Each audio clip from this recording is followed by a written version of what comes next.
Assalamualaikum warahmatullahi wabarakatuh.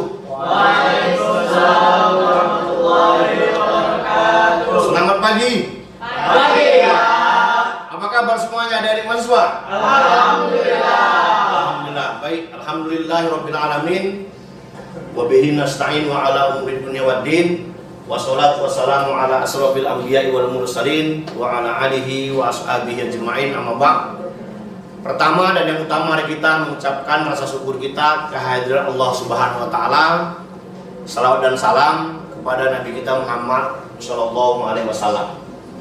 Baik, adik-adik mahasiswa, pada pagi hari ini alhamdulillah ya, segala puji bagi Allah, kita bisa melanjutkan perkuliahan kita pada mata kuliah manajemen peliputan dan penyiaran.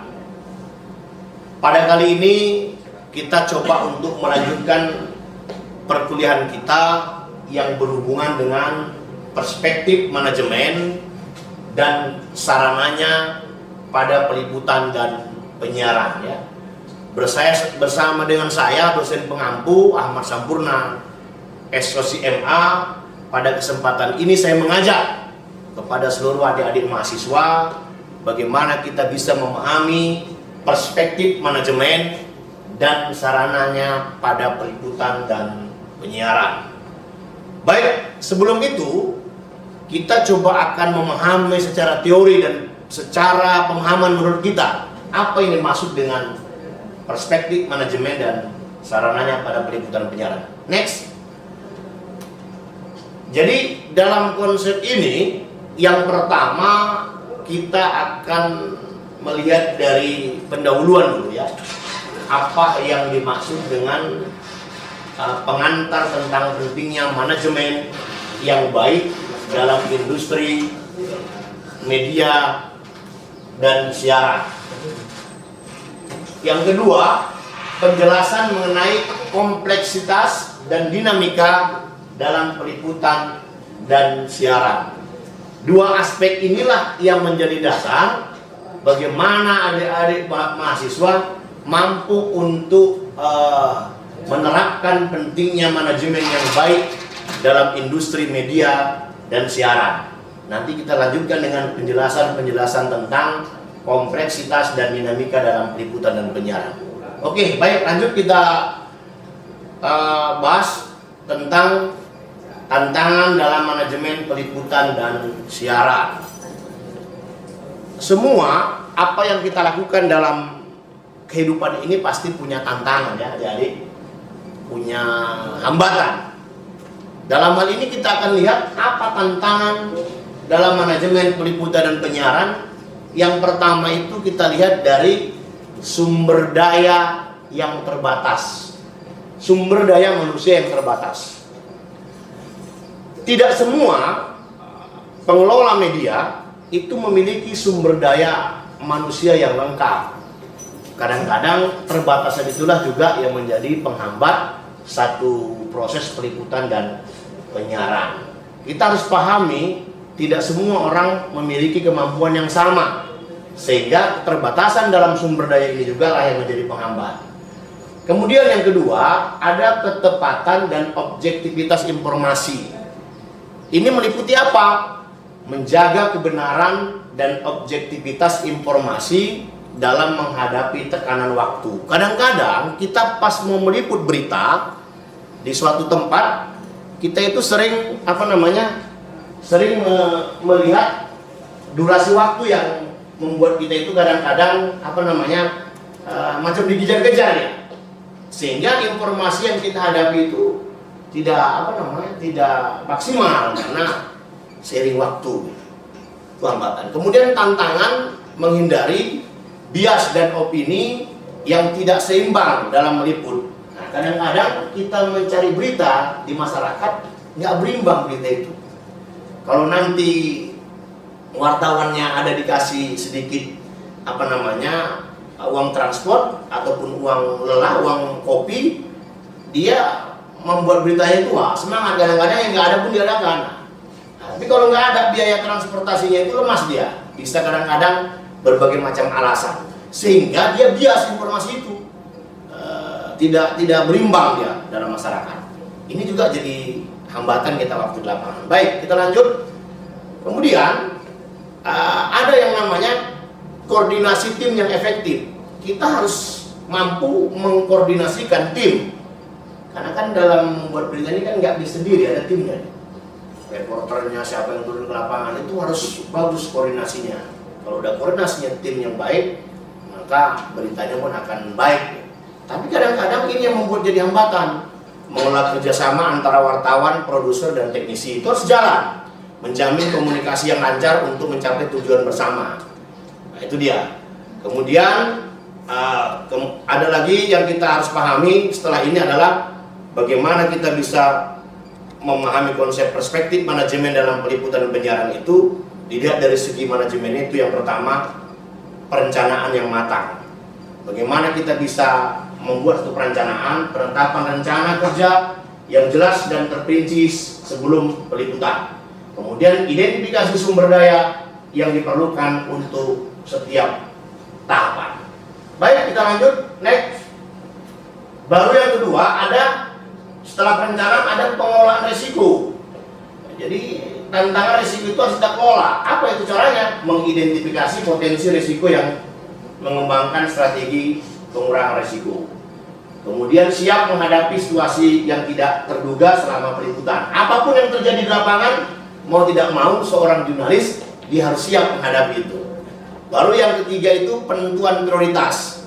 Mengutamakan berita yang dimiliki dampak besar dan relevansi yang tinggi. Mana kira-kira berita yang lebih relevan yang dibuat hari ini? Nah, kira-kira ya tentang berita keras, berita pelecehan, kita harus bisa untuk mengutamakan berita itu mana yang lebih baik dan mana yang lebih penting. Baru mengalokasikan sumber daya secara efisien berdasarkan prioritas.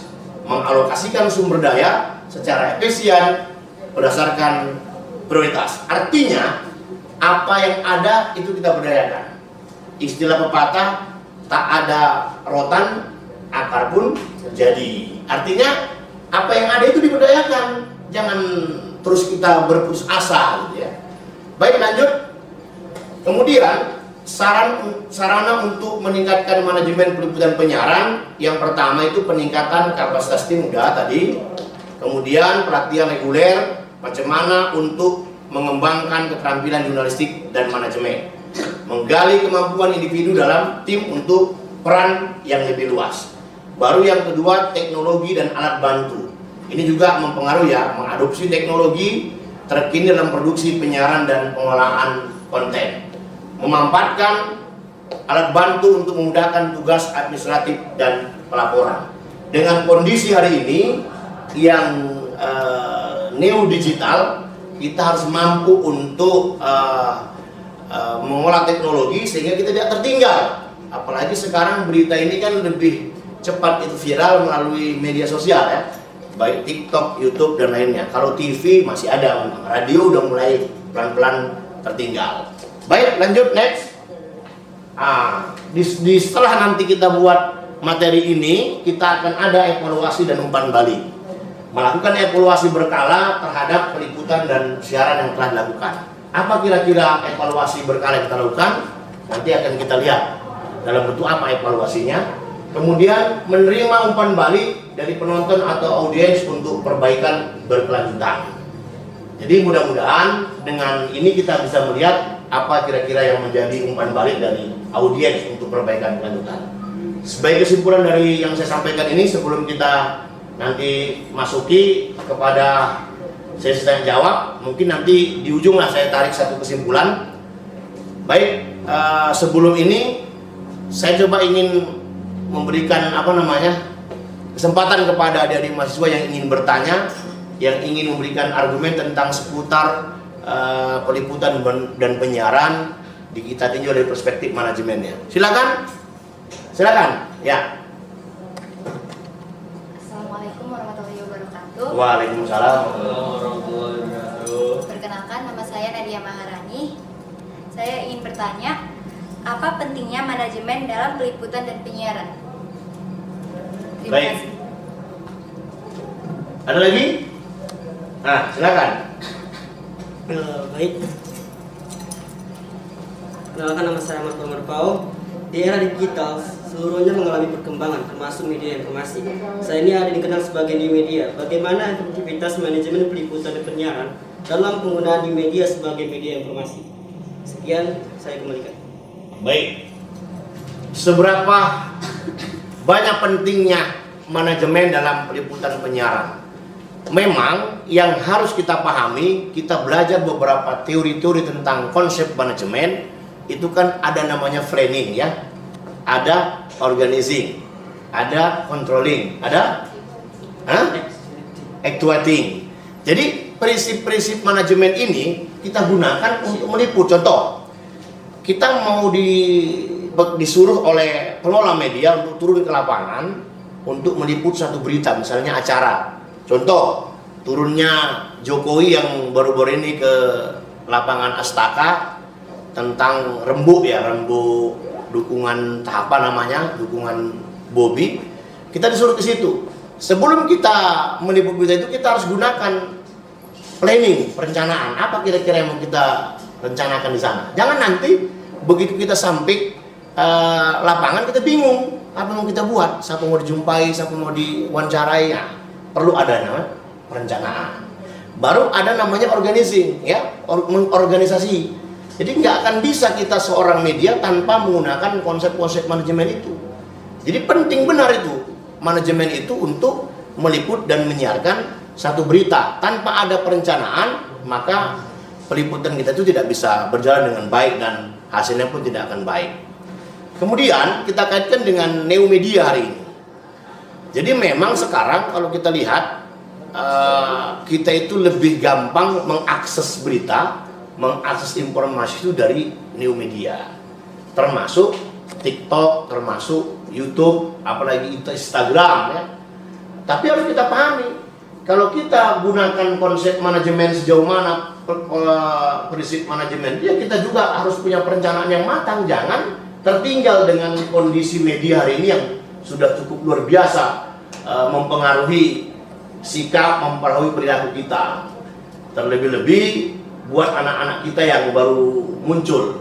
Maka saya bilang, kalau saya katakan new media ini seperti pisau bermata dua. Satu sisi bisa membahayakan, satu sisi bisa memberikan manfaat buat kita. Makanya kembali kepada fungsi dari komunikasi itu adalah to inform ya, untuk informasi, to educate, untuk pendidikan, to entertain. Jadi sekarang kita harus bisa memanage apa? Siapa nama tadi? Amar Marpaun. Amar Marpaun. Kita harus bisa memanage waktu, seberapa persen kita gunakan media itu untuk entertain, untuk hiburan, dan seberapa banyak kita gunakan media itu untuk memberikan informasi-informasi positif, dan berapa persen kita gunakan untuk edukasi, untuk pendidikan, educate. Jadi sebenarnya itulah gunanya ada prinsip perspektif manajemen itu, sehingga kita nggak kebablasan. Satu harian kita nengok TikTok aja kan, satu harian kita nengok YouTube aja. Nah, ini yang kadang-kadang kita ini terpengaruh dengan media itu. Jadi kira-kira itulah sebagai sebagai pandangan menurut saya tentang apa yang dimaksud dengan peran manajemen itu dalam mengelola new media itu. Jadi barangkali ada saya baca satu artikel ya, artikel itu menarik ya menurut saya. Waktu saya kuliah S3 dan mata kuliah tentang komunikasi digital, di artikel itu saya baca ada seorang siswa, dia terpengaruh dengan penggunaan media, tapi mempengaruhi gaya dia yang berubah. Tapi dari sikap yang lain, misalnya belajarnya, rajinnya, juara kelasnya nggak berpengaruh. Yang awalnya dia anak ini tak mengenal tindih, tak mengenal tato, tak mengenal, berubah dia. Penampilan pun udah pang ya, anak-anak pang. Sampai orang tuanya, gurunya heran nengok dia. Ini anak kok berubah gitu, sampai dicemooh lah. Tapi dia tetap bertahan dengan prinsip gaya dia. Dia walaupun gayanya pakai tindih, bertato, tapi dia belajar tetap. Masuk OSIS dia, ikut pramuka dia, dan prestasi belajar tetap juara kelas dan juara umum di sekolahnya. Ternyata dia mempertahankan itu, akhirnya guru dan orang tuanya memahami, aku memang berubah gaya tapi tidak merubah semangat untuk belajar. Biarlah gayaku dipandang orang seperti itu, tapi aku punya prestasi.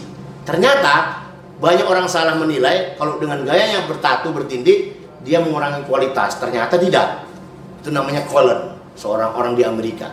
Artinya boleh kita berubah style, berubah gaya, tapi tidak merubah semangat belajar dan prestasi belajar. Inilah yang harus kita pahami dari konsep manajemen dalam mengolah media itu. Jadi itu yang sama-sama harus kita pahami.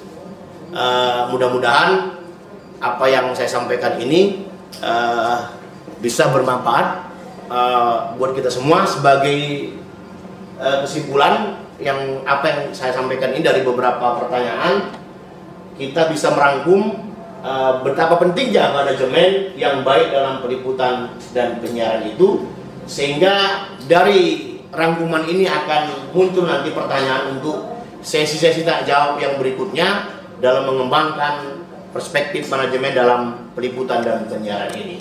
Pada intinya, adik-adik mahasiswa dituntut mengambil satu teori manajemen untuk kita buat menjadi satu bahan dalam meliput dan menyiarkan satu berita. Barangkali demikian pertemuan perkuliahan kita kali ini. Mudah-mudahan bermanfaat untuk saya dan untuk mengembangkan wawasan keilmuan kita tentang manajemen peliputan dan penyiaran. Lebih dan kurang saya mohon maaf. Kita akhiri perkuliahan dengan baca hamdalah. Alhamdulillahirabbil alamin.